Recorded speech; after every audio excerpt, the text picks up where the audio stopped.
Welcome to Unsigned episode 50. This is a very, very big episode. My name's Ennie, this is Jamie, this is Brandon. We run Rising Ballers together, and obviously we founded Rising Ballers FC, which is what we're going to be talking about today. Rising Ballers FC, that's a crazy project. I mean, we started Rising Ballers FC 3 years ago with one objective in mind, and that was to try and push unsigned talent through into the professional game. We never knew how to run a team, we never knew how to coach a team. All we wanted to do was to try and push young players on, and that's the vision that we had.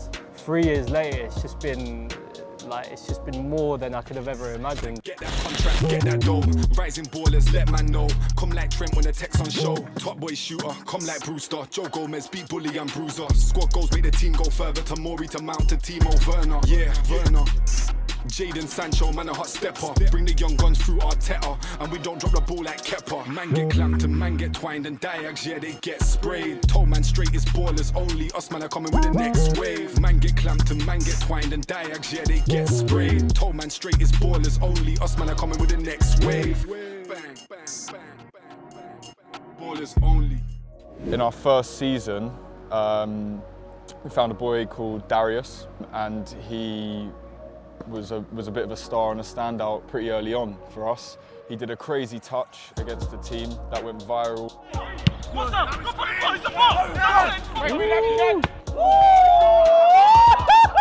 And you know, Maz had been working with Darius as well previously, but Darius went from never having signed at an academy before to being at Rising Ballers for about 6 months, to then suddenly everyone in London knowing his name, and then suddenly, you know, an opportunity at Chelsea came about, and then a month later he signs his first professional contract with Volendam, and that, you know, like at that time we just couldn't have imagined that that would happen. En dat gebeurt dan ook. Johnson in de rebound. Het is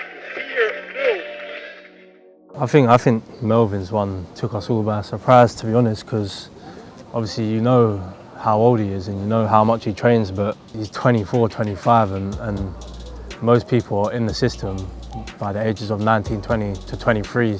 So for him to sign at a club and get himself in a pro setup that late, I just think goes to show that it's never too late. And I think the platform he created, I didn't think he'd be this big personally, I don't know about you lot. And I think we did go through a lot of hard times where we were like, is this actually gonna happen? Like, do we actually have that platform to provide all of these kids? We're sitting here now, having started something which was just a little hobby and project for us, and now we're sitting here 3 years later having regular games against clubs like Chelsea. And the one person I will shout out for this whole thing, and a lot of it wouldn't have been possible without Maz. Like, he is, for me, like one of the best coaches in London. Like, I've never seen someone like be able to connect with some of these boys on like a much more personal level than he has, and you know, he's got that competitiveness. What we offer isn't just a club to play at. I think there's a massive family culture at our club. We've built such a family club in a sense, and I don't even look at the boys as the players anymore, I just straight look at them as family. For me, I think my best memories of the team would definitely be when Darius did that touch. That was pretty crazy for me. When we had Anthony Joshua come down, that was crazy. What a guy, big him up. So cool. It's Gareth Southgate, man. Yeah. For me, I can't lie. Like, to have the biggest man in football, Gareth Southgate, come down to a session in West London with our boys, like a setup that we created, and he was only meant to be there for an hour, and he was the one who wanted to stay longer as well, because he actually like loved the session with the boys and he loved coaching. Like, for me, that was just like the pinnacle. I can't lie, I think man is literally Illiman making his Premier League debut. Yeah. Literally, to see someone who went from Boreham Wood 23 to making his Premier League debut within 2 years, it just shows how much talent there is, and like anything could happen.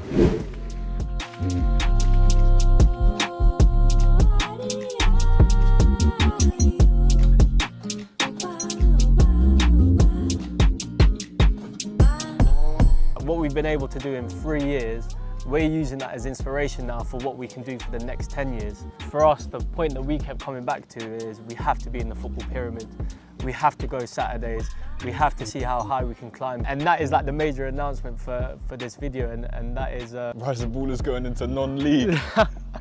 We needed to take it step by step, right? We started off literally just training, showcase games, Sundays, but now, as Annie said, you know, we want to enter the football pyramid, try our best to climb, see how far it can go with a young team, do something that's never been done before. We've got a ground share agreement with a place called Rowley Lane in North London, which have state-of-the-art facilities, so we're buzzing to be playing our games in the stadium next season, which will be huge for us. You guys will be able to come and join us and watch the games more regularly. Whenever we've had conversations with scouts and whenever we've entertained the idea of a setup called Rising Ballers, which in let's say in however many years is playing step 4 and the average age is like 18, 19, like if we had 8 or 9 players sign pro contracts in 2 years, like we should be able to achieve so much more. It's just about giving the players more opportunity, and I think Sundays limits that massively. I think joining Saturdays right now we'll look at as a massive challenge, but I think in years to come it would have definitely paid off and will be that football hub in non-league. We are here to play young players and we have that platform, so we're going to exploit that platform the best we can to help others. Because from the start, it's never been about us. It's more about the players and where the players could be in 5 years. So I think from us, this step has been more than necessary. This is going to be a crazy journey that we're going to come on. And in 5, 10 years time, we're going to be looking back at this and thinking, like, how have we done this? How have we created this? What this means in terms of over the next couple months, our pre-season's about to start. And that pre-season is geared up for us moving from Sundays to Saturdays. So you're going to be expecting quite a few games against academies, a few games against non-league teams, etc. So, you know, boys in the early stages of their career who are already playing here, asking them to drop here, and as Annie said, without us paying them as well, you know, they can't afford to do that at their age. So with that being said, you know, some of our players will leave. There will be players that have been here for a long time that will sadly be leaving us. They won't be leaving us permanently because obviously they'll be coming to our games, they'll be getting involved, maybe in commentary too as well, a couple of guest appearances. But yeah, there will be a squad revamp. And so we are hosting trials. We're essentially going to restart, but not restart, I'd say rebuild. You know, we've been constantly recruiting throughout the whole of our journey at Rising Ballers, constantly losing players and bringing in new ones. So yeah, squad revamp, new faces, the gaffer's staying, Maz will still be in and around it, coaching the boys, which will be great. And yeah, it's just a really new, exciting journey, different direction for Rising Ballers, but crucially, it means for us now that every single game counts because we need to get promoted year on year. Everything we've done up until this point wouldn't have been possible without you lot, like everyone liking, commenting, subscribing, literally just supporting everything we've done up until this point, supporting Maz, supporting the boys, and we encourage you lot to follow us on this journey because it's just going to get even more crazy.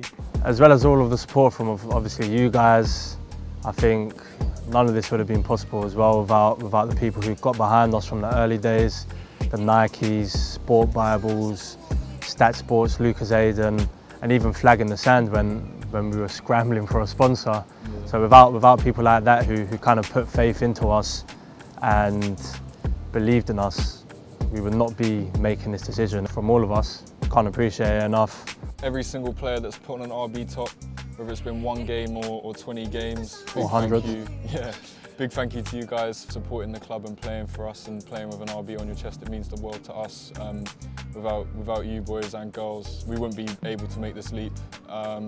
Everyone that's ever come down and watched us and supported us. Also, all the pro clubs that have given us opportunities, let us come in and play showcase games, looked at our players, signed our players, too many to name, but yeah, thank you to all of them.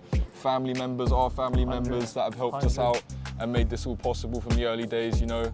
But so with that being said, we know there's more Illimans in London. We know there's players that haven't been coached right, haven't had that exposure, haven't had that opportunity. If you think you've got what it takes, the trial link will probably be in the link below in the video. We're getting to a final squad of 25 players. And then yeah, we're kicking off. We've got a couple big showcase games against academies in July and August. And then from then on, it's just non-league. Yeah. Rising Ballers enters non-league. We outside.